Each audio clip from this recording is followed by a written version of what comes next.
Sarah Callahan was born in 1989 and grew up in a middle-class family in Hartford, Connecticut. Her father, Michael, was a high school history teacher, and her mother, Elizabeth, worked as a nurse. Sarah was the younger of two children. Her older brother, Jason, was 3 years her senior. From an early age, Sarah showed keen intelligence and a strong drive to succeed. She excelled in school, particularly in English and debate. Teachers often remarked on her ability to analyze complex situations and clearly express her thoughts. These skills would later shape both her career and the investigation that would consume her life. Sarah's childhood was not without challenges. When she was 14, her parents went through a bitter divorce. The experience left a lasting impact, instilling in her a deep fear of betrayal and a determination to one day build a stable, loving family of her own. She coped by throwing herself into her studies. Her hard work paid off when she was accepted to Yale University on a partial scholarship. At Yale, Sarah majored in communications and minored in psychology. She was fascinated by how people interact and communicate. During her sophomore year, she met David Thompson at a campus mixer. David, a senior studying business administration, was immediately drawn to Sarah's quick wit and warm smile.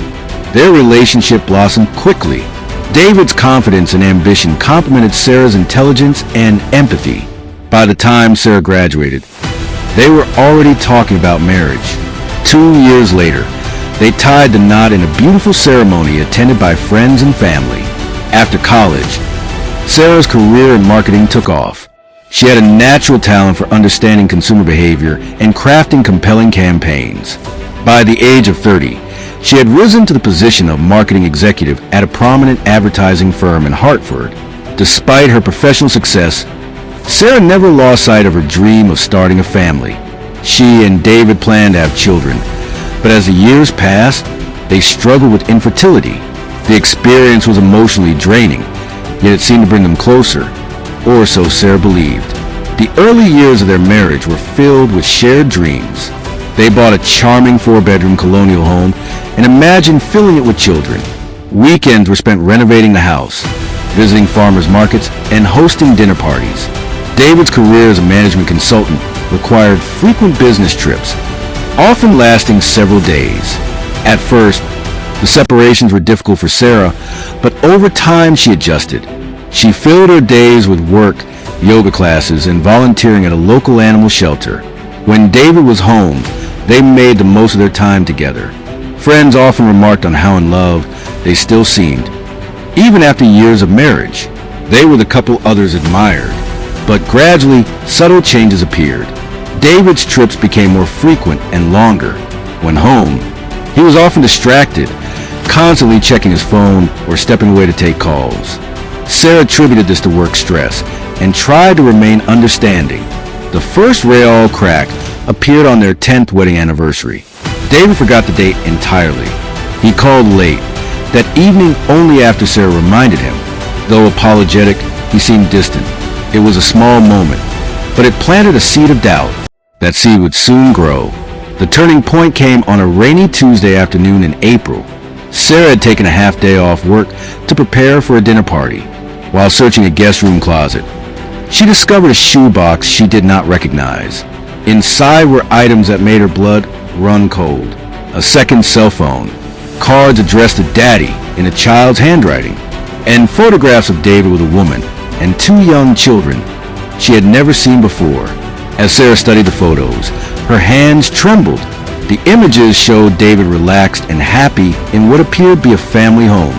The children were young, too young to belong to a past relationship. One Father's Day card was dated just the previous year. The truth became unavoidable. David had another family. Sarah turned on the second phone. It was active.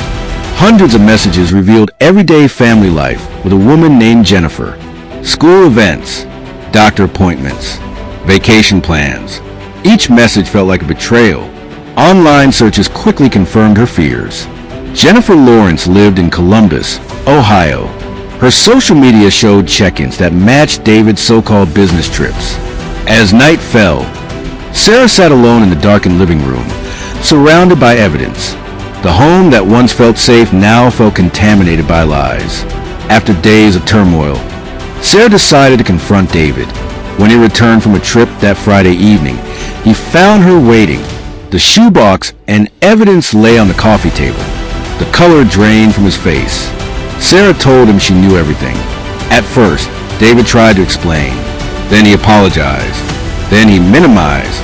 As Sarah pressed harder, his demeanor changed. When she mentioned telling Jennifer the truth, his tone turned cold and threatening. That was when Sarah realized she was seeing a stranger. David stormed out, leaving Sarah alone in the silence. Days passed with no word from him. No credit card activity. No phone calls. Fear replaced anger. 5 days later, Sarah confided in David's sister, Emma. Horrified, Emma insisted they contact the police. Detective Michael Lawson was assigned to the case. As the investigation unfolded, David's double life revealed deeper inconsistencies. Financial irregularities surfaced. Questionable business trips. Hidden accounts. 2 weeks later, David's car was found abandoned near Bradley International Airport. Inside a nearby stairwell, investigators discovered his duffel bag and a handwritten note. In it, David confessed a fraud and expressed remorse. He claimed it was better this way, but there was no body. Then, 3 months later, David's colleague Simon Reeves was found dead. What initially looked like an accident was later revealed to be something far more suspicious. 6 weeks after that, Emma Thompson was found dead in her apartment. With 2 deaths connected to the case, the FBI became involved. Investigators uncovered evidence pointing to organized crime and large-scale financial fraud. The breakthrough came when a hiker discovered an abandoned cabin. Inside was Emma's missing laptop, containing crucial evidence. Soon after, Sarah received a chilling phone call. It was David. They agreed to meet at an abandoned factory. Sarah alerted police. During the confrontation, David confessed everything. His crimes, his lies, his fear. When police moved in, David panicked. In the chaos that followed, he was critically injured. David survived, but never regained consciousness. The laptop revealed the full scope of his crimes. Reeves and Emma had been killed by members of the criminal network David was entangled with.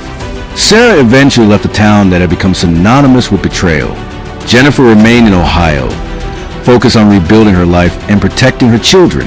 David Thompson's double life left a trail of devastation, a reminder that lies, no matter how carefully hidden, always demand a price. Our next video explores another case, where hidden lives led to devastating consequences.